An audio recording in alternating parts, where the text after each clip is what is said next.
Ready?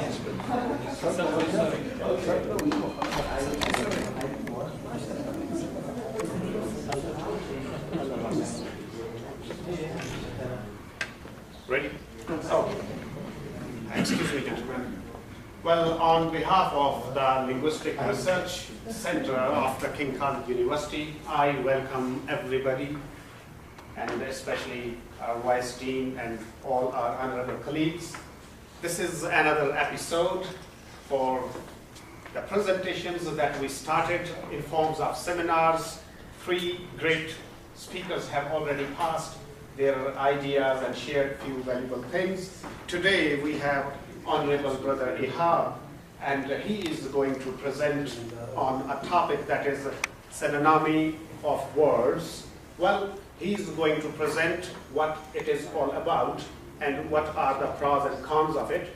Let me just finish with the words that it is the study of the discrimination of the words that might be confusing for the learners and for the teachers also. Well, the main areas that he would cover up would be the definition of that, its types that we can come across, and the types of the problems, as I mentioned earlier, that the learners or the teachers may face. So I won't waste a single moment. It's up to you. Thank you very much. First question is, as always, can you hear me? All right, yes, that's fine. Words, words, words. You must have heard of these words before, which were originally uttered by Shakespeare in his masterpiece or magnum opus, Hamlet. I deliberately choose to start with these words for 2 reasons. First, our topic is synonymy in translation, and synonymy is part or words that are started with are the main concern of today's seminar. Number 2, I quoted Shakespeare because today marks his birthday and his death day.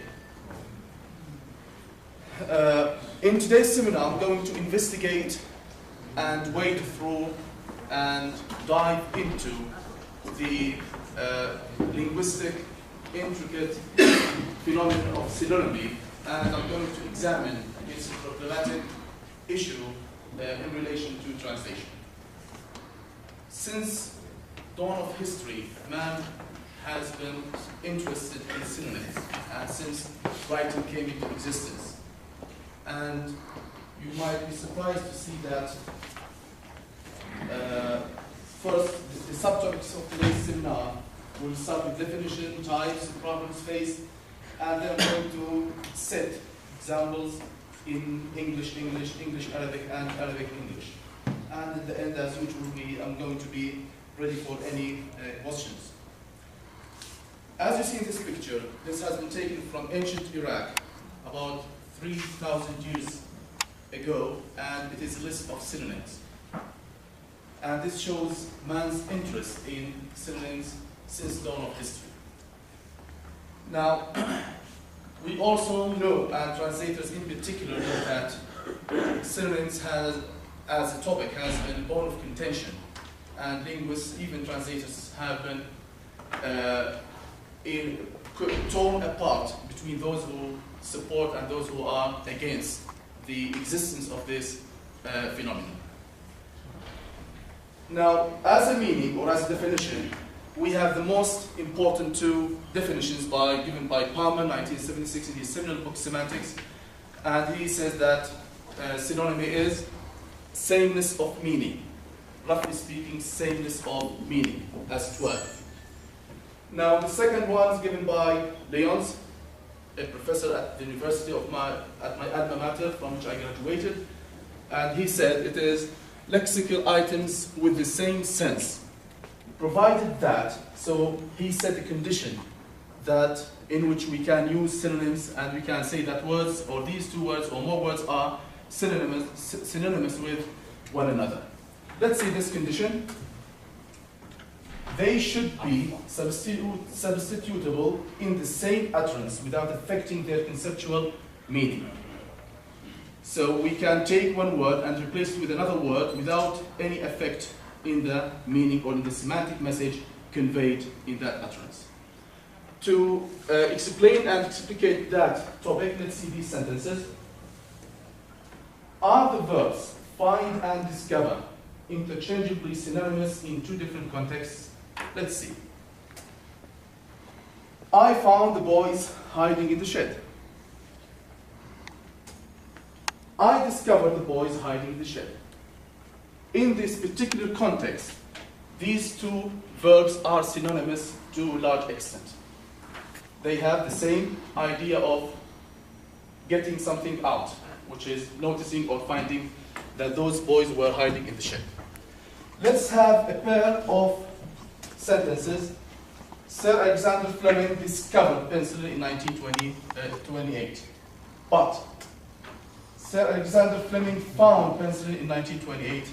These two verbs, which were synonymous in the previous two sentences, they are not synonymous in the second, third, and fourth examples. Do you agree with me? Yeah, differentiates, definitely. Right? So, okay. The same with, for example, the word pupil when it means بؤبؤ العين, which is in the iris of the eye, and pupil as a student. In two different contexts, they cannot be, they do not hold the same meaning. Okay, so we have many classifications for synonyms, and one of the most common ones is this chart. We have complete or full synonymy, near or partial synonymy, and no synonymy, which might be antonyms in this regard. Complete synonyms, like for example sofa and couch, though some people have found some slight differences. Partial synonyms, like begin, start, commence, pupil and student. And here, some people, we might choose or we might use begin and start in many contexts with the same meaning, not affected conceptually, even denotatively or connotatively. For example, I can say I start this seminar, or I begin this seminar, or I kick off this seminar, with no difference in meaning. But idiomatically speaking, I cannot say to begin something from scratch. I have to use start. Commence is much more formal. So differences in synonyms or the semantic features or properties, as Newmark 1981 pointed out, can have denotative or connotative shades of meanings. Okay? Now, as I started the seminar, I said that linguists and translators have been in disagreement about if the concept of synonymy exists or not. We have two views, strict one and flexible one. The strict one denies the existence of synonymy altogether, like Cruz 1984. He said, no synonyms are there. We all the time have lexical items, or what theoretical linguists said, lexemes of same variant, but they are not with the same meaning. View, which is flexible, says maintains that any two words that share at least one sense are considered synonyms. However, we have a third party that adopts the following position. They made compromise. They said, for example, like Palmer, Larson, Cruz, believe in the existence of this phenomenon, but, so we have also another condition for that. Let's see. There are no real identical synonyms for regional, stylistic, collocational, and emotive factors. I have selected a few examples to illustrate this idea. For example, fall and autumn. Both referred to the same concept, which is kharif in Arabic, but one is used in America and the second is used in Britain. And the dialectology as a science has devoted itself wholeheartedly to discussing such things. Another example, tell versus a price, buy versus purchase. Here we have degree of formality. Degree of formality. The same as we said earlier, start and commence. We have degree of formality. Third, we have freedom and liberty, difference in emotive or evaluative meaning. Freedom and liberty. Actually, Palmer pointed out something very important. He said that those examples that the difference lies in emotive or evaluative meaning, he said that they are used to influence or affect attitudes. They have the same cognitive picture in mind, but they have different evaluative and impact on listeners or reader. For example, the word liberal is a good word in Britain. Even Winston Churchill described himself as a liberal man, but it has bad meaning in South Africa or even in some circles in the US. Okay? Last one is, for example, when we have the differences are related to collocation restrictions, or when they are context bound. When they are context bound, for example, added eggs and rancid butter, the two words are synonyms, but each has its tendency to go with certain noun. This is what we call collocation, and Khalid in 1991 defines it. Now, we have many problems that translators face with regard to synonymy, and I just picked up the most common two ones. First one is people, students and translators, understand all synonyms as absolute synonyms. And we said this is very rare because almost all people have agreed that we don't have full, absolute, or absolute synonyms. For example, just to give you an example, if you want to say عاصفة أو جاء أو ريح قوية, most students will say strong, because they view strong, fierce, violent as one word with the same meaning. But this is not the case. With each word we have different words that can be used. Have a look at these synonyms: angry, discomforted, annoyed, etc. We have many words which intrinsically revolve within the same orbit of the semantic domain. They are within the same semantic field. But do they have really the same meaning? We don't. No. We don't. We started with for example, you can say that angry is a neutral word, and it can lie in the middle of other words, and exasperated or fumed at the mouth or other words are what we call يستشيط غضبا, for example, which is very, very angry. Of course, I haven't included any idiomatic expressions that reflect this meaning, for example, to see red or like a bullet china shop, or etc. But because this seminar is about only synonyms as lexical items. Okay? Now, one solution to this problem is to have these adjectives or these lexical items on a grading scale, to order them from bottom to top with their degrees of anger. Okay? Problem 2, people are unable to pick up the right word in target language to reflect the exact meaning meant and expressed in source text.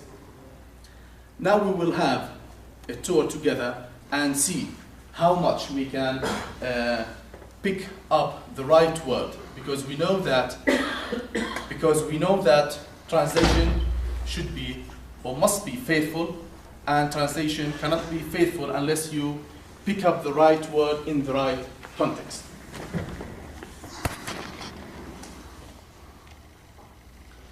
Look at this example, for example, fat salary and fat man. We have fat, same word, same lexical item, but when it collocates with different word, its meaning, it changes. For example, fat man, رجل سمين, but here, راتب ضخم or مجزي or whatever. So the meaning has changed when it changes its collocation. Now, because a faithful translation requires sophisticated lexical choice process, let's have a turn picking the right word. Let's see. What are we asked to do in this picture? Fasten. Fasten. We are asked to our seatbelt. Which one? Fasten. To my surprise, it is buckle up. It's the right exact word used for this particular context. Fasten is much more broad in meaning. The spectrum of meaning is very wide. Can be used to tie the size of any clothes. For example, bag. For example, if you have a bag and you want to fasten it, we can use fasten. But buckle up is used particularly with seatbelt. Let's have another example.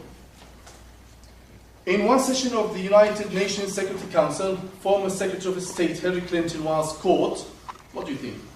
This is the picture. She was caught. And another picture was zoomed in to see what she was doing. You see? She was drawing shapes, lines, and circles without really thinking about what she was doing.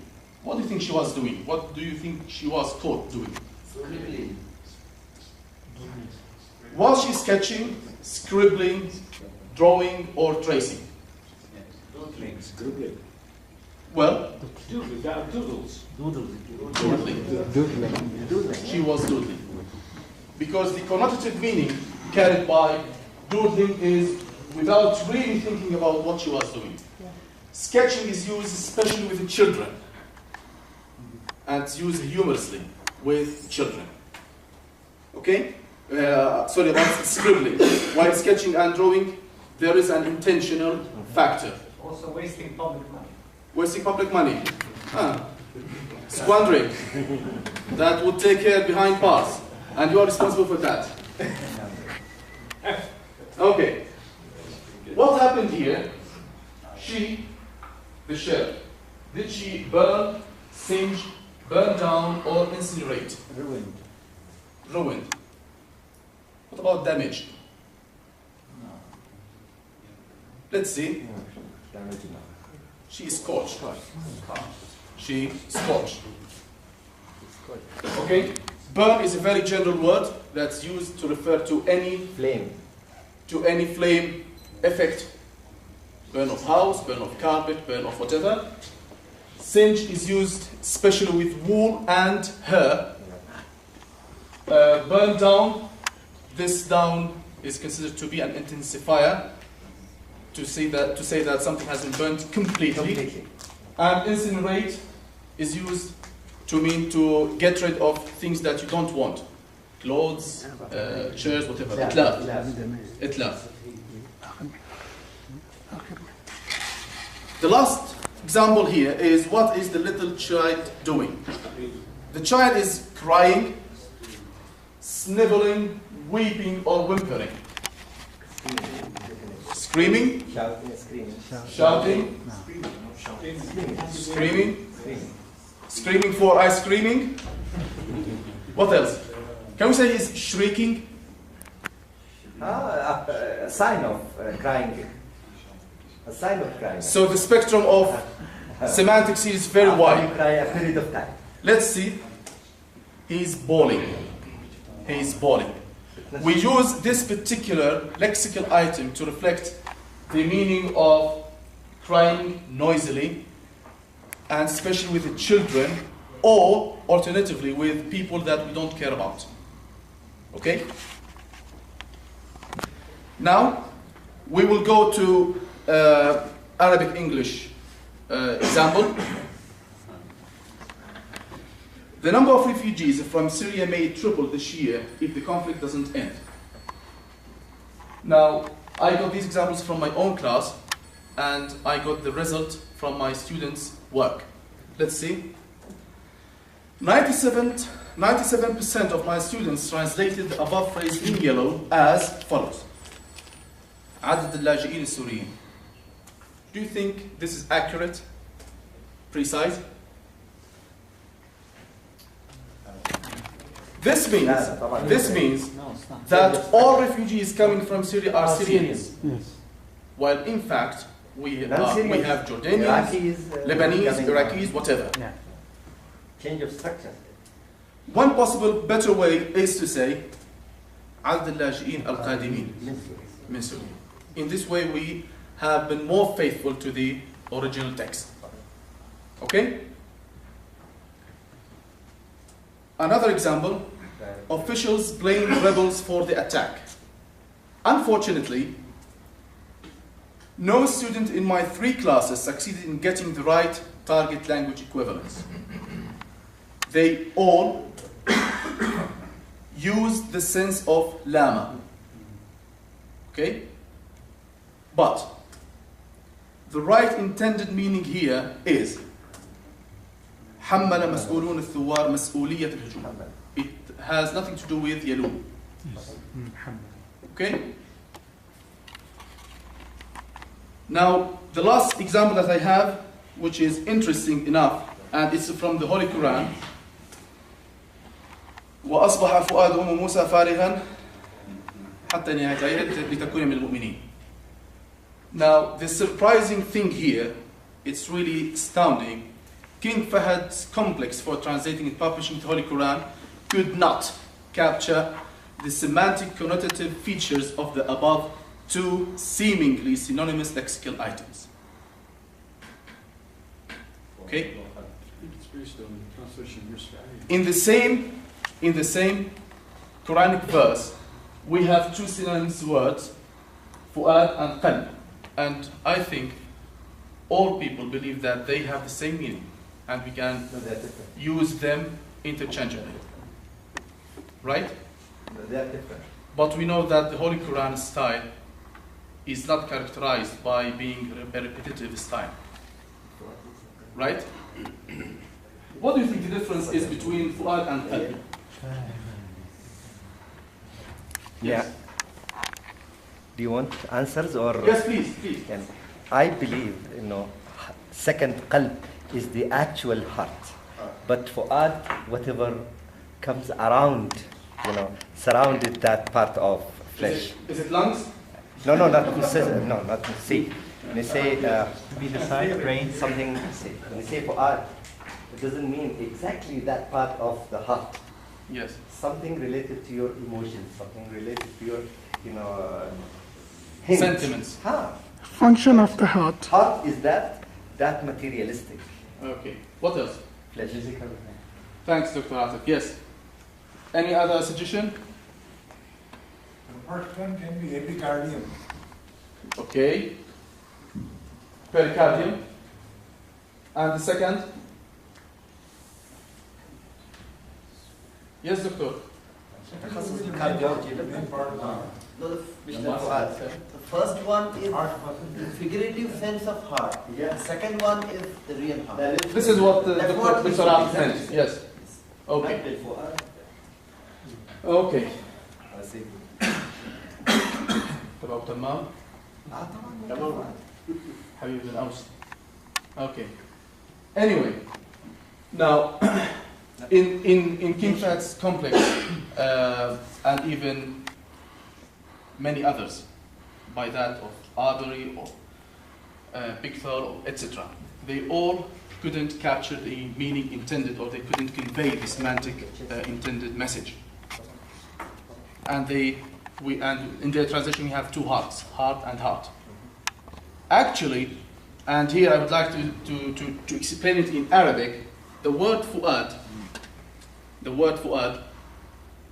مشتقة من الفعل فأدة, is derived from the verb فأدة, and it means shower. والمفتأد هو الموقد.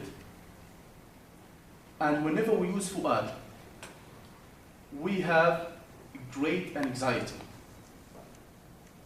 Whereas when we use heart, by the way, the Quran has never used the word qalb except in context of bravery or knowledge. Look at the second part. موطن ايش ضربتنا على قلبي. شجاعة. شجاعة. ما خليناها courage. ما خليناها تتأثر وتوضح نفسها أمام الفرعون. When she went to give him to give Moses breastfeeding, right? The same as in the cave chapter, سورة الكهف. وربطنا على قلوبهم. We made them reassured. Okay? So we showed the difference. By the way, can I have 2 more minutes of your time? Take 5. Just 2 minutes. Another example that just came to my mind now. The word sana, عام, وحول in the Holy Quran. Any difference? What? سنة عام حول. Yes. تفضل دكتور. هو تعبير القرآن السنين دايما مرتبطة بالشدة والقبض على الناس وأخذناهم في السنين. وقد أخذنا آل فرعون بالسنين. Good. عام reference to any year. To any year. Okay. How? Not necessarily positive connotation. Positive connotation. Which one? ثم يأتي من بعد ذلك عام فيه يغاث الناس والإذياء. It indicates positive connotation. Okay. Any other suggestion? الحول number. يعني تعرف وفطامه حولين كاملين. يعني في number. استحقاق النمبر. يعني استحقاق النمبر هذا آية قرآنية. طيب ألف سنتين مما تعدون أو مما تعدون لاحظ مما نعد وأرسلنا نوحا إلى قومه كيف مما نعد يعني مثلا الميلادي يختلف عن الهجري يختلف عن مثلا الصيني يختلف عن الهندي كل واحد له عد مختلف هذا دكتور أحمد إذا ما خلطت بين الاثنتين بالنسبة لسنة تبدأ بالنسبة بالتاريخ الهجري من 1 مثلا محرم إلى 30/12 هذه نسميها سنة، لكن عام قد يبدأ مثلا من منتصف السنة مثلا إلى منتصف السنة الأخرى ونقول عاما كاملا هذا عاما. طيب وإذا بلش السنة الهجرية مثلا من 20 رجب شو بنعمل؟ لا هذا في اللغة العربية عام الدراسي تبدأ من 1 محرم وتنتهي هذه سنة كاملة. نعم. أوكي تسمى عام الدراسي. أوكي. العام الدراسي زي ما العام الدراسي واحد. أوكي. Okay. We've just listed 3 words that have the same meaning as year in English, but they have different connotations. Okay? When we say sana, as Dr. Amin said,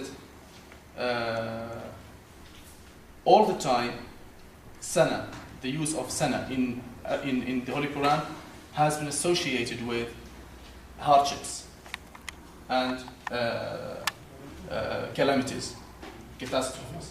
And the example that I cited, وَلَقَدْ أَخَذْنَا آلَ فِرْعَوْنَ بِالسِّنِينَ. Even in Moses' story, we have the word sana. I don't remember the exact wording. 7 سنين جاب 7 سنين. So this is just Yusuf. Yes, in Joseph. Yes, we have the word sana, but when we use the lexical item am, it has to do with good associations. Notice we have a verse in the Holy Quran when there's reference to the number of years that Prophet Noah lived. ألف عام إلا ألف سنة إلا 50 عاما. لاحظ. In one verse we have عام and we have سنة. في نفس الآية. والمقصود and the meant meaning here is that the 950 years that he lived first, they were before the deluge. قبل الطوفان. They were bad years for him. And the 50 years that he lived after that, after the deluge, were good years for him because he has been triumphed. Now, any other questions? I think I'm done. Thank you very much. And this is thank you in the synonyms of thank you from different languages. And the last point that I want to leave it with you, do you have a word that is synonymous with the word synonym? Thank you. Okay, thank you very much, Mr. Eyhab, and thank you very much for everybody to be here. Okay, before we invite your comments or questions, let me announce two very important things. The first one is the request, gentlemen, anybody who is interested in, participating in these seminars, he is requested to please register with us. He can register his name with Dr. Rifai, with me, anybody. And the second thing is that the presenters who have already done this thing in the previous weeks, they are requested to provide us with the copy of their content, so that idea is this, that we can compile that and we can publish that in the form of a book. And the last and the most important thing, after the question answer session, don't forget the refreshment. It's waiting for you there. Please, any questions, comments? Please, sir. Thank you so much. So it's very, very interesting. Thank you. I remember people, imams and translators and tacticians, linguists in general, were discussing the meaning. Is this question posed to me or to Dr. Khalid? Okay. Since you brought up this. Yes. Laylatul Qadr. Okay. Okay, it's translated as the night of power. Okay, and I find it a bit odd because it does not really reflect the meaning of Qadr as far as I understand. Any suggestions coming from translators? And we're thinking about this. Is this an issue? I can find it an issue. But anyway, you may not have an answer to that, and I will answer to that. Although Arbery's translation is considered to be mesmerizing translation, he translated the same way as you just mentioned, the Night of Power. Arthur John Arbery, who died in 1967, and he was a professor of Arabic in Cairo University. But I think the translation of such words, because they are culturally bound and they are religiously bound, they can fall within the field of referential vagueness, as Bollinger pointed out. So, at this moment, I don't have an express or straightforward translation with that, but this is the reason why it is difficult to translate. Yes? Would it be effective to translate one word? Can I refer to more than one word just to reflect the meaning? Okay, thanks. And would that be... Okay. You've just pushed an idea now into my mind. Sometimes we say that translation is usually, or when we say synonyms, then a word, it is a one-to-one relationship, correspondence. And when we add more than one word, and sometimes we are obliged to, we call this, we are adding attributes, or it is rewording or paraphrasing. We don't call it translating. A quick example is, for example, if you want to translate Hisan, Faras, Aghar, Adhar. All these, semantically speaking, refer intrinsically to horse, whether it is female, male horse. This is Hisan, male horse. Faras, female or male horse. Aghar, it's a horse with a white patch on its head. Adham is completely black horse. So we cannot just use one word and say horse, because we wouldn't be able to capture the semantic properties associated with these words. So sometimes we have to add attributes to make the reader enlightened about that. Thank you very much. Yes, Brother Adam. Yes. Horse. Brother Adam, yes. I captured. Congratulate Brother Eyhab for because his presentation was not good, it was excellent. All right. So it's quite impressive indeed here. Well, looking back to the idea about substitution, I just want to share a story with you here. Yes. Well, it can be dangerous for learners here when they try to substitute a synonym with a word rights can be dangerous here, let alone students. Let me share with you a story about a teacher, school teacher, who was talking about a particular course book, like heavyweight changes, something like that here. He was focusing on the word basic principles. Unfortunately, perhaps he was, while designing it, he was sitting with a thesaurus open, right? He replaced the word basic principles with cardinal ethics, which certainly doesn't make any sense. It's dangerous, and it was very funny here. So how do you think we should get rid of this kind of danger when it comes to learners, actually? Okay. Now, I all the time advise my students to be much more smarter than dictionary lexicographer. And they have to be able to pick up the right word in the right context. For example, if you have too many words, only one or two fit to be used in a particular context. But unfortunately, our students just want to finish, so they pick up the first word, their eyes fell on and run away. And another way of brushing upon this skill is to extend their readings. The more they read, the more vocabulary they acquire. Now, something similar to what you said, for example, I gave my students a few weeks ago when the Jordanian government was reshuffled, presided by Abdullah Ansur. They translate Abdullah Ansur as Abdullah Eagles. They never paid any attention to the fact that this is a proper noun and should be kept as it is. Do you have another Eagles? Yes.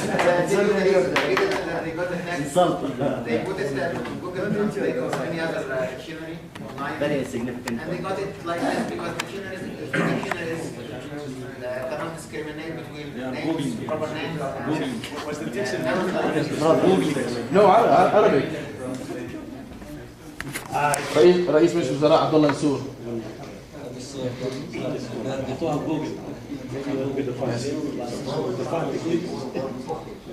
Yes, You know, shukran. Yeah, you have done a very good job. Thank you very much. You know, the problem we face with the Holy Quran translation, you know, all translators are non-Arabs. All Quran translators were or are non-Arabs, starting from Iqbal, Yusuf Ali, أنت المحسن خان. not all. في تقي الدين خان. يعني 1997. يعني I did not. Is he an Arab? From Morocco, with Mohsen Khan. The translation. I did not come in contact with that. And you see, you know, Mohsen Khan from India and Taqi from. Our Mohsen is also from India. You see where's the problem? They translate meaning. Excuse me. They translated meaning. They did not translate the literal structure of the Quran. And because of that, a number of errors happened. One article I would like to, attract your attention, written by Professor Safi. He's the Dean of Faculty of Arts at Zaytun University, where he mentioned very nicely a number of errors happened to the meaning, not to the structure. So one of them I remembered, like when you translate Farat al-Nur. This is, talking about the flood, Noah flood. None of the translators could pick up the exact connotational meaning of Farat al-Nur. What's the meaning of Farat al-Nur? So when we come into that point, we need a committee from the Arab world, to come up with a very clear version of translating Holy Quran. So like this, I'm very thankful to those who, convey the message of Holy Quran to non-Muslims, and they could understand. Suppose they know the exact meaning of Arabic, and see how the change will be. That's a very difficult job. That's a very difficult job. What could account for this problem is that most of them, if not all of them, are not specialized in linguistics or translation. So, for example, Mohsen Khan is a chest doctor, طبيب صدري. And more. So we need effort, big effort. For further reading on that, you can refer yourself to Newmark 1988, and he distinguished between lexical synonymy and syntactic synonymy. as Dr. Atif said, the syntactic structure of that. This can be found in. Okay, thank you very much for your careful listening. Excuse me, Dr. Abdul Wahid and then Dr. Afan. Thank you, Brother Eyhab. Just let me start with the last slide that you presented. I'm trying to locate the word shukran in Arabic, but I didn't. It was, but I got rid of it because I wanted to hear it from you. My question is, you mentioned a strong statement that I think it needs some clarification from your side. Yes. You said students and translators understand all synonyms as absolutely understand all synonyms as absolute synonyms. Just what do you mean by translators here? Because I think it needs some clarification. Okay. Which translators you're referring back to? To myself. Okay, maybe. The second question is, who decides which is the correct option of choice in the examples that you gave, for example, whether it is Bakala or Fasan is the best choice or the correct choice, especially in the situation where native speakers themselves, for example, say Fasan, the seatbelts, referring to that picture you just showed us. Okay. So, who has the authority to decide which is the correct option here? Thank you. He is the authority. Okay. I come to you. Okay. Actually, there are some books on these things. For example,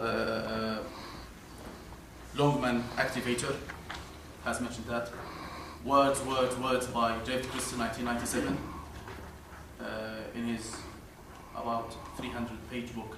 He has mentioned all these things, and he has also coined new words that must be existent in English, and they were not before, like, for example, paganize. So we have some references that back up my statement. Like lost mosques, prescribed. Yes. These were the words that was inducted to the English dictionary from Russia, in the age of Gorbachev, like this. So it's wrong usage to say fast and seat. It's not wrong. But it's better use to say bakala. This word has been used particularly to refer to this particular context. While fasten can be used, as I said earlier, to fasten any two sides of clothes. Thank you, Dr. Can I just say something? Sure, two things, not one thing.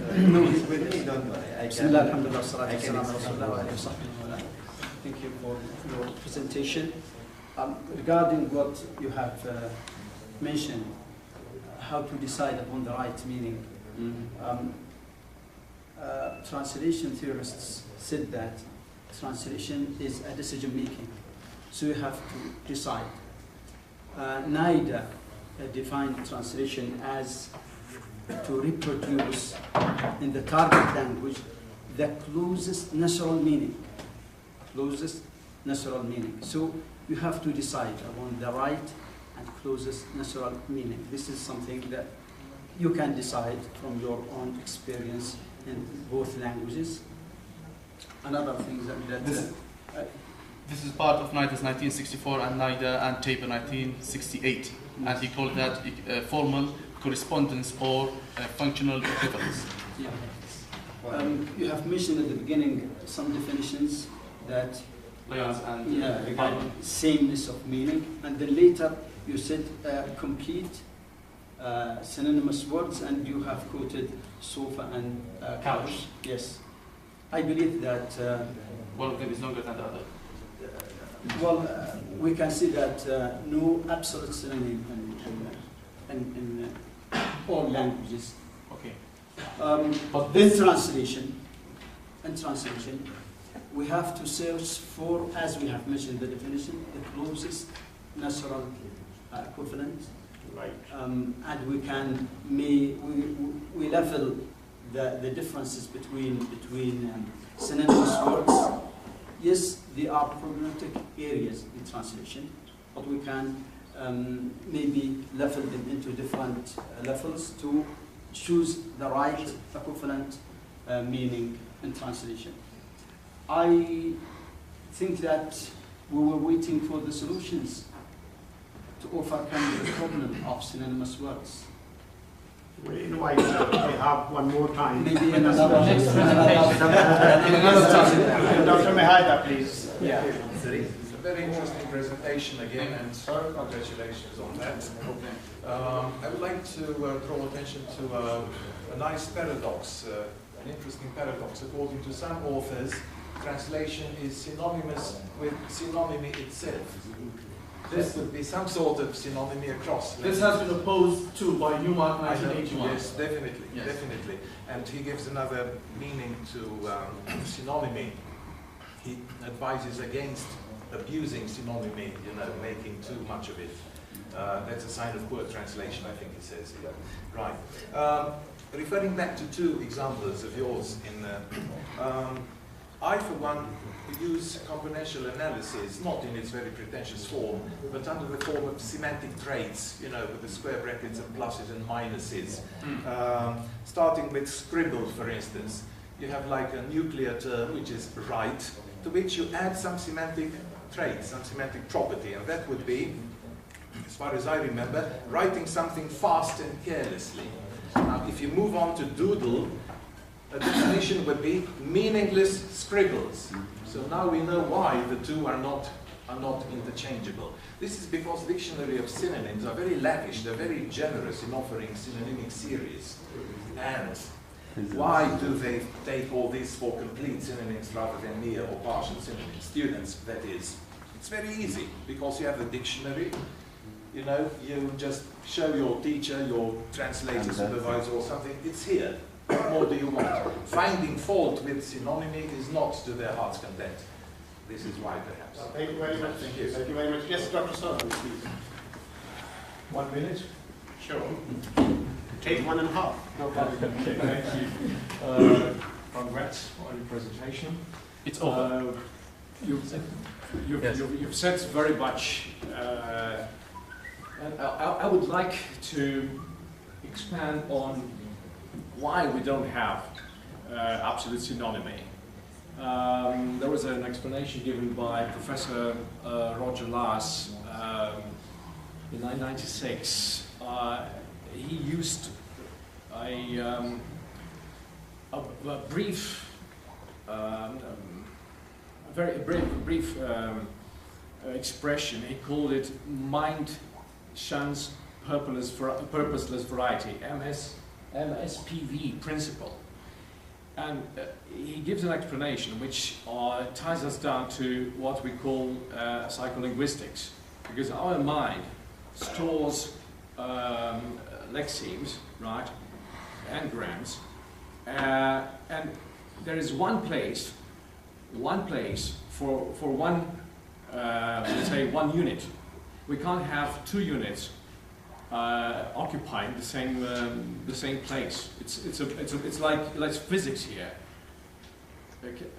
I mean, Roger Lass, I think he studied physics, and that's why he uses these terms.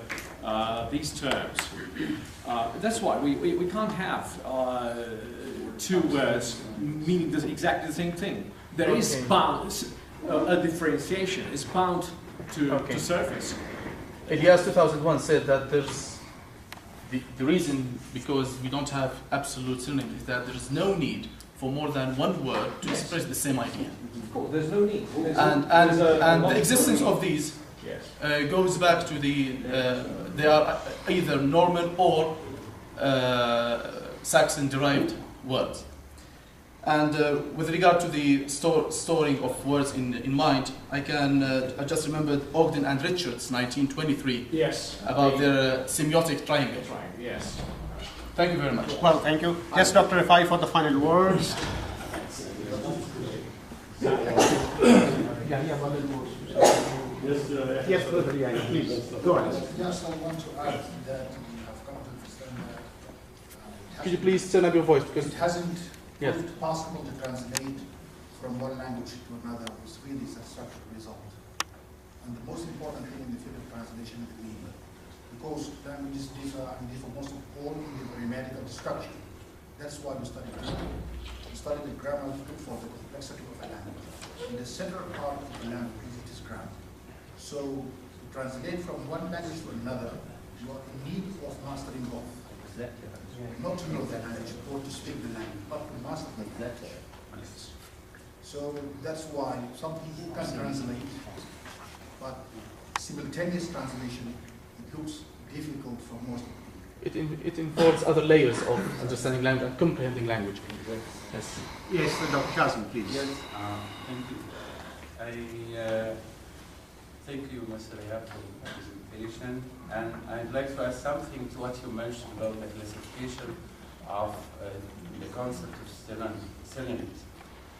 You mentioned something which is related to linguistic aspect of synonyms, the cultural aspect of synonyms. But you forgot to add something related to the user of language. It's the user of a language that adds meaning to a term, which is, for me, it's a personal. It's not cultural, it's not linguistic, but personal. Because when I use a term like fasten your seatbelt, I intend to refer to something which is slightly different than the word buckle up. It's the user who determines, who limits and delimits the meaning, not the cultural, not the linguistic, but the three aspects together add something to the meaning, especially when you are translating from one language to the other. It is the users of a language. The same thing you mentioned, that we do not need more than one word for one meaning. Who said this? Every language is lavish. What we have in our language, Arabic, we say that it comprises a lot of equivalents and synonymous, which is an advantage to the users of language, different levels of users. That's why I'm saying it's the user who determines the meaning, not the linguistic, the cultural connotations of the use of word. Am I right? It's not right or wrong. It's an opinion, and I do respect your opinion, and I'm just quoting others' opinions. Oh, okay. Well, thank you very much. Thank you very much. Please, for the final words. First of all, I would like to thank Dr. Eyhab for his wonderful presentation. And also I would like to thank you all for coming and for this nice discussion. I would like to inform you about two things. We have created a Yahoo group for the Linguistic Research Center. And I have sent letters to all faculty members. But unfortunately, so far only 14 colleagues have joined this group. So please try to join this group in order to facilitate communication among us. The second point is that also I have created a Facebook page for the Linguistic Research Center. And all these presentations will be, and videos will be available there. Please try to visit this page and give us feedback. Thank you very much, for this nice discussion, and hopefully we'll see you again after 2 weeks. Thank you very much.